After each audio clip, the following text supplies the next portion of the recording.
Mais parfois, nous allons continuer à condamner les Américains inutilement. Les Américains vont m'abaisser 100%. C'est vous-même les Congolais. Donald Trump, c'est un mafieux. C'est pourquoi c'est la mafia. Ce sont ces gendres avec les gens du Pentagone, pas même les gens du Pentagone d'aujourd'hui. Les retraités qui ont combattu en Irak, en Iran, Afghanistan, qui ne travaillent même plus. Les retraités qui se sont déjà fait beaucoup d'argent du pétrole, qui volent les richesses partout, ils créent des guerres. Ils ont déjà pris beaucoup d'argent du coltan là. Au Rwanda, ça va au Qatar, ça entre en Amérique. Ils déposent leur argent dans des paradis fiscaux eux aussi. C'est ces mafieux-là. Un petit groupe de gens tellement riches par la mafia qui ont fait de la guerre leur façon de gagner le pain, de contrôler le monde. Point barre. La guerre, c'est une affaire privée. Comprenez pourquoi le dossier du Congo, ce n'est pas le dossier officiel. Trump ne traite pas ce dossier officiellement, qu'on ne vous trompe pas. Jamais, moi je vous dis jamais, c'est une mafia de la tromperie. Moutani Bisha Monapanda Monashuka, il n'y a pas de canal officiel. Le canal officiel a réagi quand il a vu cette histoire là-bas. Les préliminaires de ce que vous voulez faire pour que le Rwanda, la République démocratique du Congo, on prend les minéraux au Congo, on va les raffiner au Rwanda. Pourquoi? Les minéraux du Congo, qui t'a dit que le Rwanda a le droit de les manger gratuitement? Ah, Congolais. N'a pas ça, Rwandais, Batikala, Baraville, Bakuria Maria Congo facilement. Vous allez faire, nous allons devenir des fous. Donald Trump n'a pas parlé aux congressmen, aux sénateurs ni aux représentants américains. Eux-mêmes se sont invités, congressmen américains, commission des représentants, c'est-à-dire des députés nationaux et sénateurs américains. 25 signatures, deuxième lettre. Ils se sont plaints. La transparence n'existe pas dans cette histoire. La guerre n'est pas encore finie. Il n'y a pas de justice. On n'a pas encore traîné devant les cours et tribunaux les génocidaires du peuple congolais. Vous voulez aller faire quelle affaire? Sur les terres occupées encore par Nanga, Joseph Kabila avec les Kagame, l'armée du Rwanda est au Congo.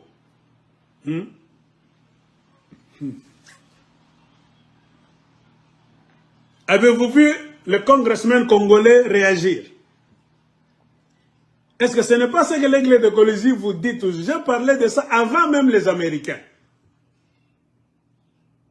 J'ai dit, si vous voyez les politiciens congolais être traînés en Éthiopie, Afrique du Sud, Rwanda, Angola, Rwanda, Tanzanie, c'est la mafia. Est-ce que je ne vous ai jamais dit ça? C'est le mensonge. Il n'y aura rien de bon. Les choses vont commencer sérieusement, rien que le jour où les congressmen congolais, n'importe quel nombre, on peut prendre 5 députés nationaux, 5 sénateurs congolais. Les députés nationaux et les sénateurs, quand ils font une commission, on appelle ça le congrès.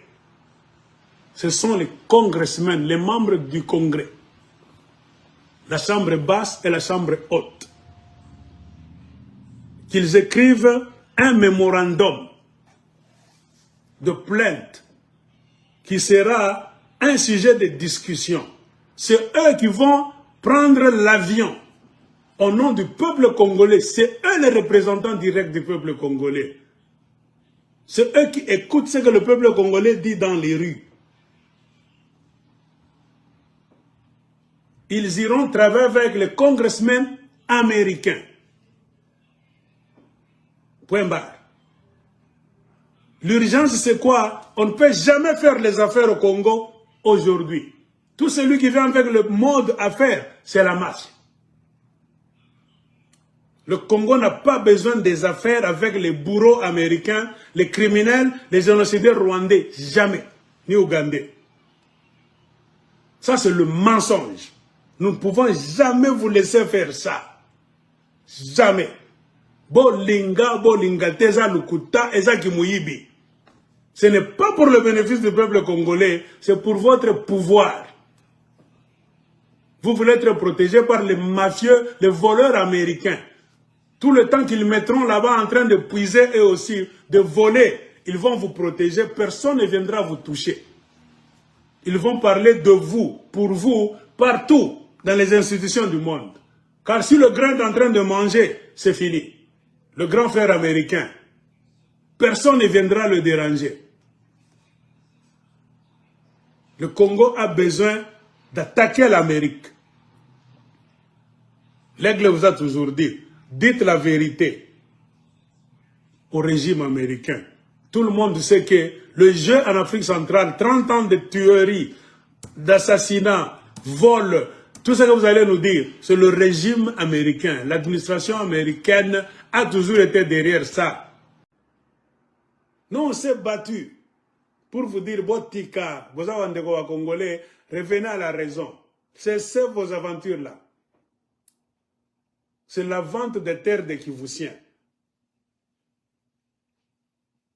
Il n'y a pas d'autre nom. Vous êtes allé vendre les terres des Kivusiens aux Américains à travers Kigali. Point barre. C'est ça la vraie définition de cette mafia qui a eu lieu à Washington DC. Même si vous essayez de maquiller Bongo en un seul mot. La signature de Washington DC, c'est la vente, la cession des terres des Kivusiens par le régime Tshisekedi aux Américains à travers le Rwanda. Même si on te demande à l'école, cette signature-là, c'est la vente. Même pas même, la vente, c'est-à-dire on va donner l'argent. Ce n'est même pas la vente, c'est la cession. Totikeli Bango Mabele. Tshisekedi a trahi le Congo en cessant les terres des Kivusiens aux Américains à travers la mafia du Rwanda. Point barre. Quand vous sortez faire des commentaires, Congolais vous en dites vraiment. Nana Lokabin. Tala Lukuta. Banatoka Jashubote Washington DC. Ba communicateur na bango. Oh, on a changé de texte. Ils ont truqué. Bongo, il n'y avait pas de truc. Chaque président a une équipe bien formée de juristes. L'ambassadeur du Congo aux États-Unis, son rôle c'est quoi? Il y a eu des équipes, l'équipe de Kagame, l'équipe de Tshisekedi, l'équipe de Trump. Un jour avant, même 1 heure du temps avant la signature, les équipes doivent lire la version anglaise et la version française. Ok. Pour que vous ne puissiez pas dire demain qu'on a changé quel paragraphe, il y a quoi, non, tout est ok. On ne vous fait jamais signer des histoires après, sans vérification. Non, Lukuta, bon ouais. C'est la diplomatie. Il en va de la réputation des Américains aussi. C'est ça la vérité. Cette histoire a commencé comment? C'est Félix Tshisekedi lui-même. Il n'a même pas envoyé son premier ministre. Ni même les députés congolais. Lui-même, Félix Tshisekedi, était venu aux États-Unis pour chercher les hommes d'affaires américains, républicains, à qui il a parlé de le connecter avec Donald Trump pour la prise des minerais afin de soutenir son régime. Quand les Américains viendront en train de voler, ils ne vont pas inquiéter Tshisekedi. Tshisekedi sera comme un bon garçon avec son régime. Le souci de Tshisekedi, vous n'avez jamais compris ça, c'est de demeurer au pouvoir gratuitement, zéroment. Umbwama, Mboujima, sans rien faire. Pendant beaucoup d'années, sans lui dire absolument rien. Quand on a Bangara, ces gens sont des êtres humains. Parfois, moi, je me pose des questions. Au Talibango, régime Nabango, Moko. Est-ce qu'avant tout, tout bien, une planète ingé? On a du mal à vous comprendre. Ah, vous m'avez entendu? Donc, est-ce que c'est un véritable accord? Je vous entends. Oui. Est-ce un accord de paix dont on parle? C'est un accord qui satisfait certainement les trois protagonistes à Washington. Chacun trouve son intérêt. Je pense que le président Tshisekedi se trouve conforté. On ne va pas remettre son pouvoir en question. Il peut espérer peut-être que les Américains le laisseront briguer un troisième mandat. Pour Donald Trump, c'est très intéressant parce qu'il y a un accord conclu sur les minerais stratégiques, pas seulement ceux du Kivu, le coltan et tout ça, mais aussi et le cobalt, mais aussi les minerais du Katanga qu'il souhaite pouvoir exporter via le corridor de Lobito, la côte angolaise, et donc directement sur l'Atlantique. Mais franchement, est-ce que Donald Trump se soucie de ce qui va se passer sur le terrain? Ce qu'il veut, à mon sens, c'est que le conflit reste en très basse intensité. Il y aura sûrement des accrochages qui vont continuer, que ça ne fasse pas la une des journaux et qu'il puisse prétendre qu'il a réglé le conflit. Et surtout, qu'il puisse prétendre aux ressources naturelles qui l'intéressent dans cette zone. Il ne s'en est jamais caché, puisqu'il a signé un accord sur les terres rares avec la RD Congo, si je ne me trompe pas. Et d'ailleurs, il l'a dit, on va gagner beaucoup d'argent.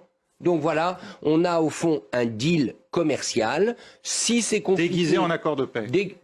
Disons, on a un accord de paix formel qui doit avant tout, pour Donald Trump, rapporter des fruits commerciaux et tangibles sur le plan financier ou sur le plan des terres rares. Apporter la paix durable à ces populations, apporter une nouvelle gouvernance, à mon avis, ce n'est pas du tout le sujet de Donald Trump. Secondaire pour le président américain, dites-vous.